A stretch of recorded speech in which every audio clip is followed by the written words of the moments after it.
Pronto, a gente já falou o que é capacitor. Capacitor, a gente já disse que ele também é chamado de condensador. Exemplos de capacitor: lâmpadas flash, taser, desfibrilador, flash de máquina fotográfica, tela touchscreen capacitiva. Aqui, formatos do capacitor. O capacitor pode ser plano, cilíndrico ou esférico.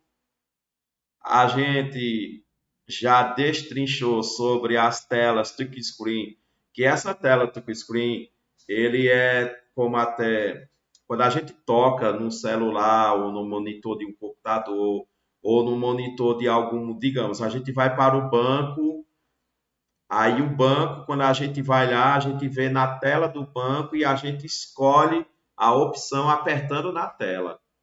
O que é que acontece? Essa camada ela chega, ela transmite como se fosse uma espécie de choque para o nosso dedo. Esse choque a gente não percebe, mas o computador percebe. Então, o computador vai realizar as funções, certo? Então, é isso que ocorre quando a gente vai trabalhar com as telas que usa o sistema touchscreen, certo? O capacitor, ele tem dois condutores, ou seja, um par, certo? Esse par, ele é denominado de armaduras e ele tem que ser inserido dentro dele um material isolante. Dielétrico. Dielétrico, gente, quer dizer que é um material que na qual ele é isolante, certo? Que material seria esse? Ar, óleo, papel, cerâmica e etc. Só que é o seguinte, o dielétrico, ele também pode acontecer de que caso ele receba uma carga grande, ele deixa de ser isolante e passa a ser condutor. Exemplo, a gente sabe que a madeira, ela é isolante, certo? O plástico, ele é um bom isolante. Mas se alguma carga elétrica pesada, grande tensão, pegar na madeira ou pegar no plástico, talvez até uma borracha ou água e etc. Esse plástico ele deixa de ser isolante e ele passa a ser condutor, nem que seja por pouco tempo, certo? Aí o capacitor ele tem também esse tipo de qualidade que os isolantes presentes que está lá eles podem passar a ser condutor. Por exemplo, o raio. Para formar raios, o ar, a gente sabe que é isolante, mas quando está em período de quedas de raio, o ar deixa de ser isolante e passa a ser condutor. E por isso que forma aquele desenho do raio. O capacitor, ele tem um símbolo. Que símbolo é este? O símbolo, gente, ele tem dois pontos e ele tem dois traços que na qual há um espaço entre esses dois traços, certo? A eletricidade ela é formada por símbolos. A gente, digamos, o eletricista, ele quer representar um chuveiro elétrico, ele vai desenhar um chuveiro elétrico. Não, ele não vai poder fazer isso, certo? Eu quero representar um capacitor, eu vou desenhar uma arma de choque. Não, o eletricista não vai fazer isso. O eletricista vai pegar e usar um símbolo. Aqui, digamos, os símbolos têm de vários tipos. Tem do gerador, tem do capacitor e tem do resistor, certo? Exemplo, um gerador muito comum é a pilha. Eu vou desenhar uma pilha? Não, eu não vou perder tempo desenhando uma pilha. Eu vou fazer o símbolo dessa pilha, o símbolo desse gerador. certo? Ah, eu vou pegar um capacitor em formato cilíndrico e vou colocar, digamos, dois ganchinhos dele. Não, eu não vou perder tempo fazendo isso. Eu vou chegar e desenhar aqui um capacitor, o símbolo do capacitor, que no caso é esse daqui, certo? Então, resistor. O resistor é um aparelho que ele converte energia elétrica em energia térmica, certo? No caso, elétrica em térmica, calor. Que existem alguns aparelhos, apesar que a grande maioria dos aparelhos, quando a gente usa, esses aparelhos esquentam. Digamos, a gente liga a nossa televisão, a televisão, com o tempo que ela fica ligada, ela fica quente atrás, certo? A gente liga, digamos, o nosso celular, à medida que vai usando, o celular esquenta, certo? Mas só que é o seguinte, existem aparelhos que a função dele é de se realmente esquentar. É o exemplo do chuveiro elétrico, é o exemplo da chapinha de cabelo, do grill, da churrasqueira elétrica, certo? Daquelas máquinas que faz torrada, certo? Que pega a energia elétrica e converte em energia térmica a calor. Ou seja, esses aparelhos que foram construídos com a finalidade de esquentar, eles são chamados de resistores, certo? Então, hoje em dia mesmo, existem vários tipos de resistores, certo?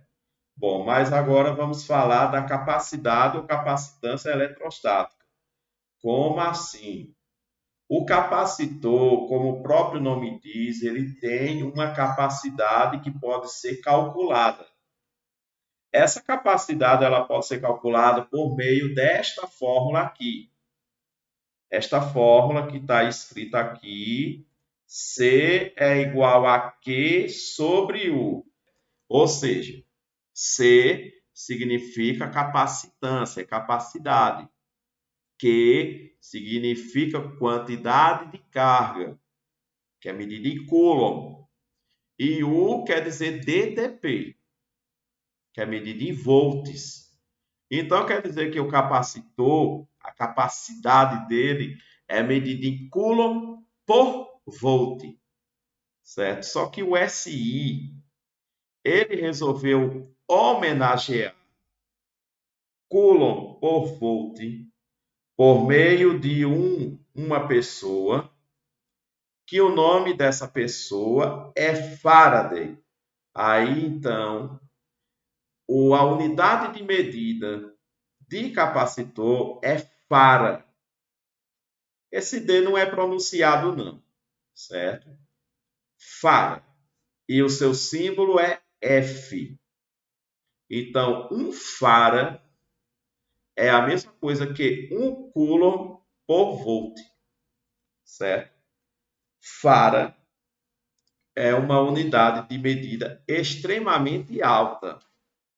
Por esse motivo, os capacitores fabricados e usados em circuitos elétricos normalmente têm capacidade da ordem pequena. Aí desse jeito aparece micro, nano, pico. Micro quer dizer 10 elevado a menos 6. Nano quer dizer 10 elevado a menos 9. E pico 10 elevado a menos 12. Certo. Então, aqui vem o seguinte. Por meio do capacitor, a gente pode calcular também a energia potencial elétrica, certo? Que é pegar o QU e dividir por 2, certo? Então, capacitor, como é que eu calculo? Ah, capacitor é fácil. C é igual a Q sobre U. Energia potencial elétrica. A, QU sobre 2. Certo? É só associar. Muito bem. Então, capacitor é Q sobre U, energia potencial elétrica é QU sobre 2. Muito bem. Então, no SI, a gente já sabe que a quantidade de carga é medida em Coulomb, o DDP é medido em volts, e a energia potencial elétrica é medido em Joule, certo? Pronto, pronto, pronto. E aqui temos uma questão bonita. Um capacitor com capacitância eletrostática de 6 microfarad é conectado a 2 pontos de um circuito elétrico. Determinar a carga elétrica em microcoulomb e a energia potencial elétrica em microjoule armazenadas pelo capacitor, sabendo que a DDP entre tais pontos é de 5 volts. Então, veja, a primeira informação que nós temos aqui é a informação de que a capacitância, a capacidade desse capacitor é de 6 microfarad. Só que eu não posso deixar esta unidade em micro. Eu tenho que converter esse micro em 10 elevado a menos 6. Certo? Então, foi isso que a gente, aqui na questão, pegando essa primeira informação, no lugar de micro, eu vou colocar 10 elevado a menos 6. Certo? Eu quero determinar essa carga elétrica em microcoulomb. Muito bem, então eu vou determinar quem é Q. E essa quantidade de carga elétrica tem que ser em microcoulomb. E a energia potencial elétrica eu quero determinar em microjoule. Certo, sabendo que a DDP entre tais pontos é de 5 volts. Então, U é igual a 5 volts. Olha, eu quero determinar que eu vou usar a fórmula Q sobre U. Aí, no lugar de C, eu vou colocar 6 vezes 10 elevado a menos 6, igual a Q sobre 5, que a DDP é 5. Aí, Q vezes 1 dá Q, e 6 vezes 10 elevado a menos 6 vezes 5, isso aqui vai dar 30. Só que ele quer em micro, ou seja, eu vou converter esse 10 elevado a menos 6 em micro, certo? Então, a resposta vai ser 30 microcoulomb, certo? Mas ele quer que também determine a energia potencial elétrica. Então, agora eu vou trabalhar QU sobre 2. Então, energia potencial elétrica é igual a 30, que é o valor da carga, 30 vezes 10 elevado a menos 6, vezes 5. 30 vezes 5 é 150, vezes 10 elevado a menos 6 sobre 2. Aí a energia potencial elétrica é 75 microjoule. Olha, como eu disse a vocês, capacitor, o símbolo dele é este, certo? A fórmula principal é Q sobre U. Aí a energia potencial elétrica armazenada, a gente calcula como QU sobre 2. Só lembrando que aqui o capacitor, por ele ser de grande quantidade de carga, a gente tem que trabalhar com quantidades pequenas.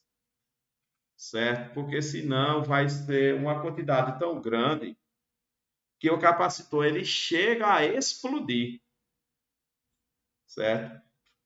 Tipo, digamos que um cilindro que é colocado numa placa, ele recebeu uma carga tão alta, mas tão alta, de repente ele explode.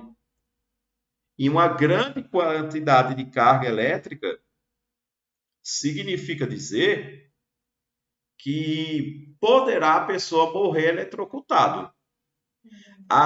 Digamos, uma pessoa, por curiosidade, ela pega o radinho de casa e ela chega, vai abrir o rádio, aí tem lá um capacitor.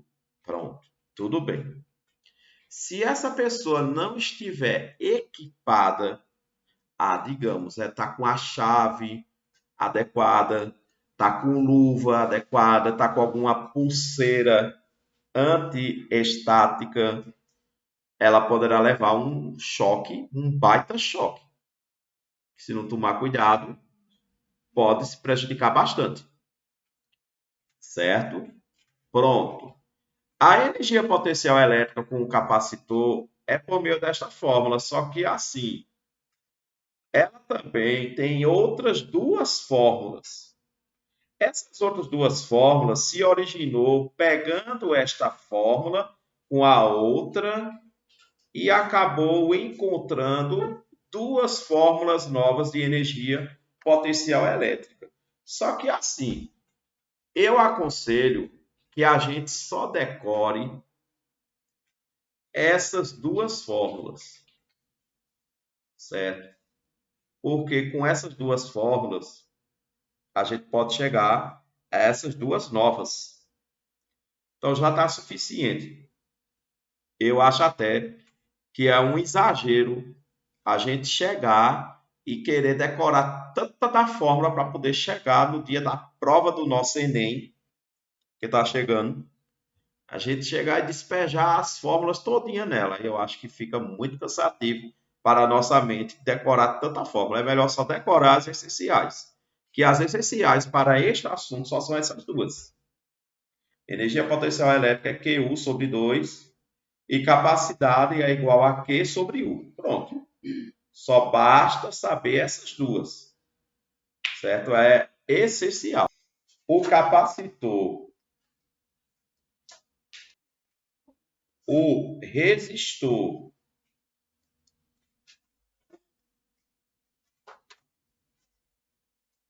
e o gerador, eles podem ser associados. Como assim? Eu posso pegar um capacitor, juntar com outro capacitor, talvez com terceiro, com quarto, com 10, com 20. Posso pegar um resistor, outro resistor, 10 resistores. Posso pegar um gerador com outro gerador, outro gerador, pronto. Posso pegar vários. Aí é o seguinte, tudo vai depender de como está organizado. As associações que existem são as associações chamadas série, paralelas e mistas. Aí é o seguinte, as de série são as associações mais simples. As paralelas e as mistas não são tão simples. As paralelas têm as chamadas presença dos nó. O nó. O que seria um nó? O nó seria pegar fios e entrelaçar entre eles, certo? Fios entrelaçados. Vou apagar aqui. Certo? Ou seja, eu vou pegar fios, entrelaçar entre eles. Como assim? eu vou chegar e fazer com que a corrente, fazer com que a tensão, fazer alguma coisa para poder esses fios ficarem com um nozinho. Esse nozinho vai permitir que passe energia elétrica subdividindo em outras partes do aparelho. O nó, ele tem que ter pelo menos 3 ligações, certo? Tem que ter pelo menos 3. Se tiver 2, não é nó. O de série, ele não tem nó. Não tem nó. Certo? Série não tem nó. Ah, digamos, eu pego uma ponta e vou amarrar aqui um aparelho, não sei, uma lâmpada, por exemplo, certo? Vou desenhar só para desenhar. Aí eu faço outra lâmpada e assim vai. Uma terceira lâmpada. Veja que aqui não precisou da presença de nó. Do ponto A até o ponto B, aqui seguiu sem a presença de nós. Ah, mas digamos assim, eu quero que faça uma espécie de associação que na qual eu quero colocar 3 lâmpadas. Pronto, então eu vou fazer 3 lâmpadas. Aqui eu coloco uma lâmpada, digamos que aqui outra lâmpada e aqui uma terceira lâmpada. Essas lâmpadas elas vão ser feitas utilizando nós. Aqui, por exemplo, nós temos a presença de um nó e outro nó. Então, nós temos aqui 2 nós. O gerador já usa pilhas. Ah, eu posso pegar uma pilha, posso conectar uma pilha com a outra utilizando fios ou até mesmo uma seguida da outra. Então, veja que aqui não houve a presença de nós. Então, quando é série, não tem nó. Quando é paralela, tem nó. E mista? A mista é a mistura de série com paralelas. Certo? Capacitor, resistor e gerador podem ser associados em série, paralelas e mista. Série é simples, não tem nó. É tipo um fio só, que está os 3 aparelhos, 4 aparelhos, um assim próximo do outro, ligado com o outro. O paralelo não. O paralelo tem nó em alguma parte do circuito que faz com que a eletricidade flua para os equipamentos. E a mista é quando tem a mistura dos dois.